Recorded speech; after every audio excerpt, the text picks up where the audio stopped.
Hello friends, welcome back to my channel. और आज मैं एक्सप्लेन करने वाली हूँ एक हॉरर वैम्पायर मूवी। तो बिना टाइम वेस्ट किए चलिए स्टार्ट करते हैं आज की ये movie. Let me see.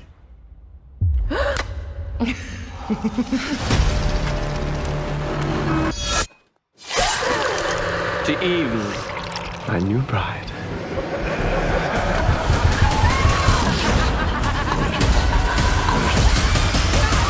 Movie start होती है और हम एक बहुत बड़े मेंशन को देखते हैं जो देखने में थोड़ा भूतिया लग रहा था, जहाँ पर एक बटलर अपनी मिस्ट्रेस के पास जाता है जिसने खुद को रूम के अंदर लॉक कर रखा था। फिर बटलर उनसे कहता है कि बहुत टाइम हो गया है, अभी आपको कुछ खा लेना चाहिए, बट वो स्टिल अपना गेट ओपन नहीं करती है। फिर वो बटलर एक मास्टर की से उस गेट को ओपन करता है। तब हम देखते हैं कि वो लेडी काफी परेशान रहती है और वो लेडी वहाँ से भागने की कोशिश करती है, पर तब तक उस मेंशन में सभी लोग आ गए थे तो वो वहाँ से नहीं भाग पाती। इसीलिए वो एक लोहे का तार लेकर अपने गले में बांध लेती है और हाथ में एक स्टैचू लेती है ताकि वजन ज्यादा हो, और अगले ही पल वो कूद जाती है जिससे उसकी डेथ हो जाती है। पर मरने से पहले वो बार बार यही कह रही थी कि मेरे साथ ही अब ये सब कुछ खत्म हो जाएगा और मैं ईश्वर से प्रार्थना करती हूँ कि मेरी नस्ल का तुम्हें कोई दूसरा ना मिले। इस इंसिडेंट के बाद स्टोरी आगे बढ़ती और हमें कई सालों बाद न्यूयॉर्क शहर में एक ईवी नाम की लड़की दिखाई जाती है। वो अपनी एक फ्रेंड के साथ एक रेस्टोरेंट में कैटरिंग का काम करती है और इस तरह वो अपनी लाइफ बहुत स्ट्रगल के साथ गुजर बसर करती है। अब उसकी फ्रेंड एक डीएनए टेस्ट करवाने के लिए उससे कहती है। दरअसल एक कंपनी ऐसी है जो इस तरीके के लोगों का डीएनए टेस्ट करवाती है ताकि वो पता लगा सके कि उनका और कौन कौन फैमिली मेंबर अभी इस दुनिया में है। और अब जब ईवी घर आती है तो वो अपना डीएनए टेस्ट करवा कर उस कंपनी को भेज देती है और जब उसे रिपोर्ट मिलती है तो उसे पता चलता है कि उसकी फैमिली मेंबर्स के कुछ लोग इंग्लैंड के थे और अभी प्रेजेंट में वहाँ पर उसका कोई कजन भी रह रहा है। वहीं दूसरी ओर उसके कजन को भी इस बात की इंफॉर्मेशन दी जाती है कि उसकी कोई कजन सिस्टर अभी न्यूयॉर्क में रह रही है। तभी हम व्यूअर्स देखते हैं कि ईवी को उसके कजन का मैसेज आता है जो उसे चाय पर बुलाता है, बट उसकी फ्रेंड उसे मना करती है कि तुम्हें वहाँ नहीं जाना चाहिए क्योंकि अब ईवी का इस दुनिया में और कोई नहीं है और उसे इस बात का पता लग चुका है कि उसका कजन अभी जिंदा है। तो वो अब डिसाइड करती है कि वो उससे जरूर मिलेगी। अब ईवी उससे मिलने एक होटल में जाती है जो काफी बड़ा होता है। उसका कजन भी उससे काफी अच्छे से बिहेव करता है और ये बताता है कि हमारी फैमिली काफी रिच है और बहुत ही जल्द हमारी फैमिली में एक शादी होने वाली है, तो तुम्हें उस शादी को जरूर अटेंड करना चाहिए। बट ईवी के पास इतने पैसे नहीं होते हैं कि वो न्यूयॉर्क से इंग्लैंड का टिकट अफोर्ड कर पाए। इसीलिए उसका कजन कहता है कि मैं तुम्हारी टिकट करवाऊंगा, तुम्हें टेंशन लेने की कोई जरूरत नहीं है, मैं सब कुछ अच्छे से अरेंज कर दूंगा, बस तुम एक बार हाँ कह दो। उसके कुछ दिनों बाद ईवी फाइनली न्यूयॉर्क से इंग्लैंड चली जाती है जहाँ एयरपोर्ट पे उसका कजन उसे लेने आता है। अब वो दोनों उस जगह जाते हैं जहाँ पर उनके बाकी के मेंबर्स रह रहे थे और ये सब एक आलीशान महल में रहते हैं। यहाँ पर जो इस महल का मालिक है उसका नाम वॉल्टर होता है। ईवी का कजन अब वॉल्टर से उसे इंट्रोड्यूस करवाता है और वॉल्टर भी ईवी से बहुत ही अच्छे से बात करता है। वहाँ पर शादी की तैयारियां भी चल रही थी और जब ईवी उस आलीशान महल के अंदर जाती है तो वो देखती है कि वो महल अंदर से काफी बड़ा और सुंदर है। वहाँ पर ईवी को एक सर्वेंट दिखती है जो उसे बताती है कि यहाँ पर कुछ रूल्स हैं जिसे आपको फॉलो करना होगा। आप लाइब्रेरी में नहीं जा सकती, यहाँ तक कि अगर आपको कोई भी चीज की जरूरत है तो उसके लिए भी आपको बाहर आने की कोई जरूरत नहीं है, बस आपको बेल बजानी होगी और मैं तुरंत आपकी हेल्प के लिए आ जाऊंगी। वहीं ईवी विंडो का कर्टन हटाती है तो उसे लोहे के स्पाइक्स नजर आते हैं जिसे देखकर वो थोड़ा सा हैरान होती है। इसीलिए वो उस मेड से पूछती है कि ये आखिर किस लिए। मेड उसे बताती है कि कभी कभी कुछ पंछी और परिंदे यहाँ पर आ जाते हैं, इसीलिए इन रॉड्स को यहाँ पर लगाया गया है ताकि वो अंदर ना आ सके। उसके बाद वो मेड वहाँ से चली जाती है।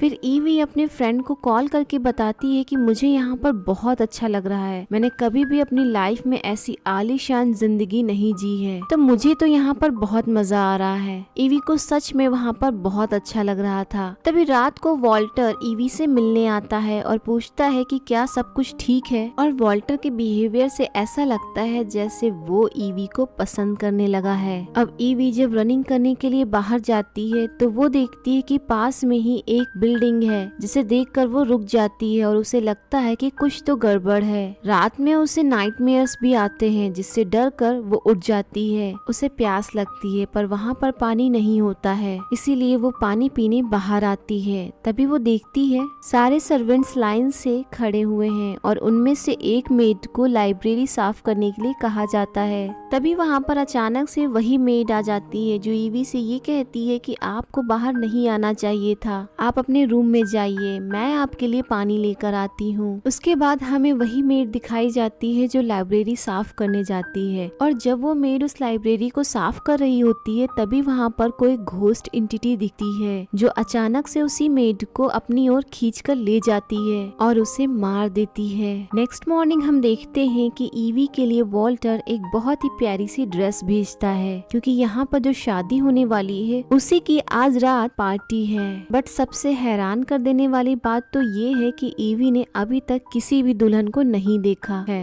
रात को जब ईवी पार्टी में जाती है तो वहाँ पर उसे 2 और लेडीज दिखती हैं। उनमें से एक तो ईवी से बहुत ही अच्छे से बिहेव करती है और बात करती है, बट दूसरी वाली थोड़ी एरोगेंट होती है। तभी वहाँ पर वॉल्टर आ जाता है और वो ईवी के साथ डांस करता है। ईवी को ये सब कुछ बहुत अच्छा लगता है, वो भी वॉल्टर को मन ही मन पसंद करने लगती है। फिर वो लोग बाहर वॉक पर भी जाते हैं, जहाँ पर ईवी वॉल्टर से पूछती है कि ये सामने वाली बिल्डिंग यानी ये घर किसका है। तभी वॉल्टर उसे बताता है कि ये घर हम लोग पुराने सामानों को रखने के लिए यूज करते थे, पर अभी हम लोग इसका यूज नहीं करते हैं। उसके बाद ईवी अपने रूम में सोने के लिए जाती है। तभी रात को उसे कुछ आवाजें सुनाई देती हैं। वहीं उसको ग्लास पर किसी के खौफनाक हाथ दिखते हैं, जिससे वो डर कर बेड के नीचे चली जाती है और ईवी की आवाज सुनकर वहाँ पर वॉल्टर भी आ जाता है, जो उसे बताता है कि यहाँ पर सब कुछ ठीक है, कुछ भी नहीं है, तुम परेशान मत हो। ईवी कहती है मुझे बहुत डर लग रहा है, इसलिए तुम आज रात प्लीज यहीं पर रुक जाओ, और वॉल्टर भी ऐसा ही करता है। पर जब सुबह ईवी की आँख खुलती है तब तक वॉल्टर वहाँ से जा चुका था। तभी वहाँ पर वही 2 लेडीज आती हैं जो उसे पार्टी में मिली थी, और वो ईवी को अपने साथ तैयार होने के लिए ले जाती हैं। और जब वो ईवी के नेल्स कट कर रही होती है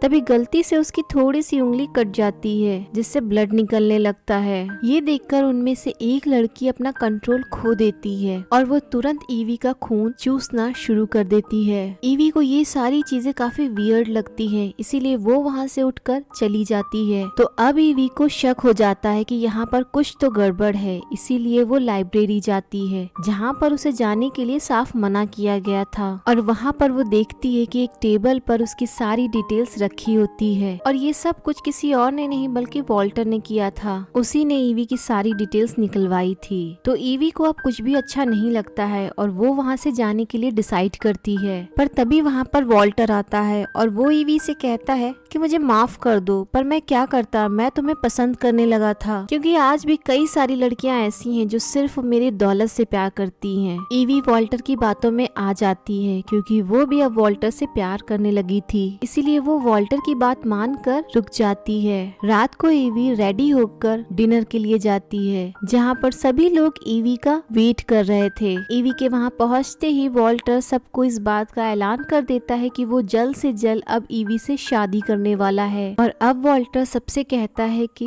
तुम लोगों ने कई सालों से मेरी खिदमत की है, जिसके बदले मैंने भी तुम लोगों को बहुत कुछ दिया है। तुम लोगों ने वादा किया था कि तुम मुझे 3 पत्नियां दोगे, 2 तो मेरे पास हैं और अब तीसरी पत्नी मेरी ईवी होगी, जिसके बाद मेरी शक्तियाँ 2 गुनी हो जाएगी। ये सब कहने के बाद वॉल्टर ब्लड पीता है। ईवी को समझ में आ जाता है कि वॉल्टर कोई इंसान नहीं बल्कि एक वैम्पायर है, और उसकी दोनों पत्नियां वही हैं जो उसे पार्टी में मिली थी। उनमें से एक ने तो उसका ब्लड भी चूसा था, तो इसका मतलब कि वो दोनों भी वैम्पायर्स हैं और ये लोग कई सालों से जिंदा हैं। दरअसल वॉल्टर की जो तीसरी पत्नी होती है वो ईवी की दादी होती है, और वो वही लेडी होती है जिसने मूवी की स्टार्टिंग में अपनी जान ले ली थी। दरअसल वॉल्टर हर किसी किसी से शादी नहीं कर सकता, वो सिर्फ उन्हीं लोगों से शादी कर सकता है जिनके अंदर किसी खास किस्म का खून हो। पर ईवी की दादी की डेथ के बाद वॉल्टर की शक्तियाँ कम हो जाती हैं, तो इसीलिए वो ईवी से शादी करना चाहता है जिससे उसकी शक्तियाँ वापस से और दोगुनी बढ़ जाए।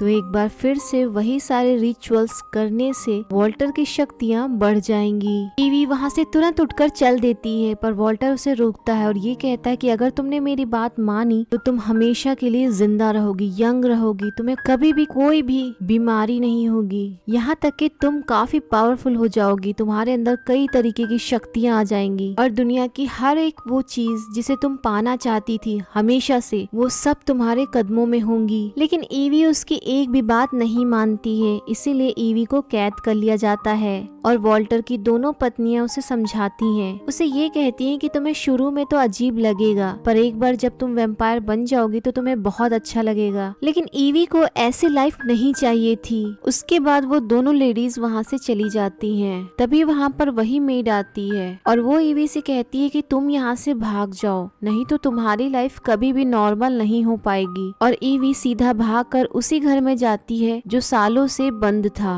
बट महल में सबको पता चल गया था कि ईवी भाग चुकी है और उसकी मदद उसी बूढ़ी मेड ने की है, इसीलिए उसको मार दिया जाता है।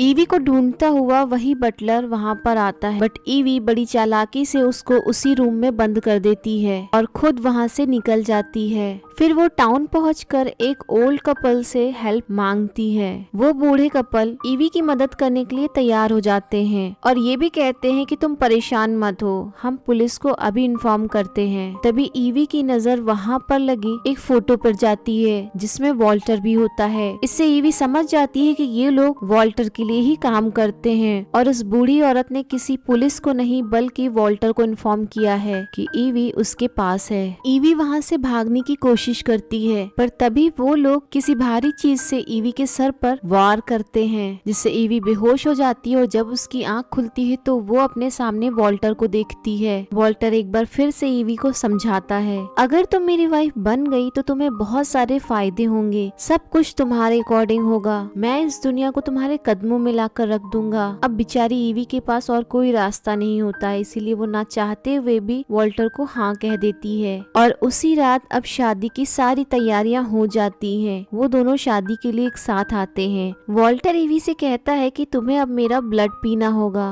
ईवी वॉल्टर का खून पीती है जिसके बाद उसके अंदर अचानक से काफी शक्तियां आ जाती हैं और वो बहुत ही ज्यादा पावरफुल हो जाती है। अब वॉल्टर को भी ईवी का खून पीना था, पर ईवी उसे अपना हाथ नहीं देती है क्योंकि उसे पता था कि अगर वॉल्टर ने उसका खून पी लिया तो उसकी शक्तियाँ और बढ़ जाएंगी। ईवी ऐसा नहीं होने देना चाहती थी। ईवी वहाँ पर आग लगा देती है, साथ ही साथ वो वॉल्टर पर हमला भी कर देती है। वॉल्टर अब बहुत ही ज्यादा बूढ़ा और कमजोर हो चुका है। इतना सब कुछ कर कर ईवी वहाँ से जाने लगती है, पर वॉल्टर की पत्नी ईवी पर हमला कर देती है और कहती है कि तुम वॉल्टर को नहीं मार सकती, कभी नहीं, हम हजारों सालों से जिंदा हैं और हमेशा ही जिंदा रहेंगे, इस रूल को कोई नहीं बदल सकता। वो ईवी से कहती है कि तुम्हें अपना खून वॉल्टर को पिलाना ही होगा, नहीं तो हम सब मारे जाएंगे। फिर वो ईवी के ऊपर हमला करके उसे मारने लगती है, बट वॉल्टर की दूसरी पत्नी जो दिल की बहुत ही अच्छी थी वो उस पहली पत्नी पर हमला कर देती है। एक्चुअली जो दूसरी वाइफ होती है वो अपनी इस लाइफ से परेशान हो चुकी थी और उसको अब मुक्ति चाहिए थी, इसीलिए दोनों लड़ते लड़ते ही एक दूसरे का खात्मा कर देते हैं। वहीं एक बार फिर से वॉल्टर ईवी को पकड़ लेता है और उसका ब्लड पीना चाहता है क्योंकि वो अपना रिचुअल पूरा करके एक बार फिर से शक्तिशाली बनना चाहता है, पर ईवी उसे धक्का देकर आग में फेंक देती है और अब चूंकि वॉल्टर बहुत कमजोर हो चुका होता है तो उसका खात्मा वहीं हो जाता है। इसके बाद ईवी वहाँ से निकल जाती है। फिर हमें 2 हफ्ते बाद का सीन दिखाया जाता है जहाँ हम देखते हैं कि ईवी अब वैम्पायर बन चुकी है और वो अपने दोस्त के साथ मिलकर अपने उसी कजन को ढूंढने लगती है जो उसे वहाँ पर लेकर गया था, क्योंकि अब ईवी उससे बदला लेना चाहती है। तो फ्रेंड्स, इसी के साथ ये मूवी यहीं पर एंड हो जाती है।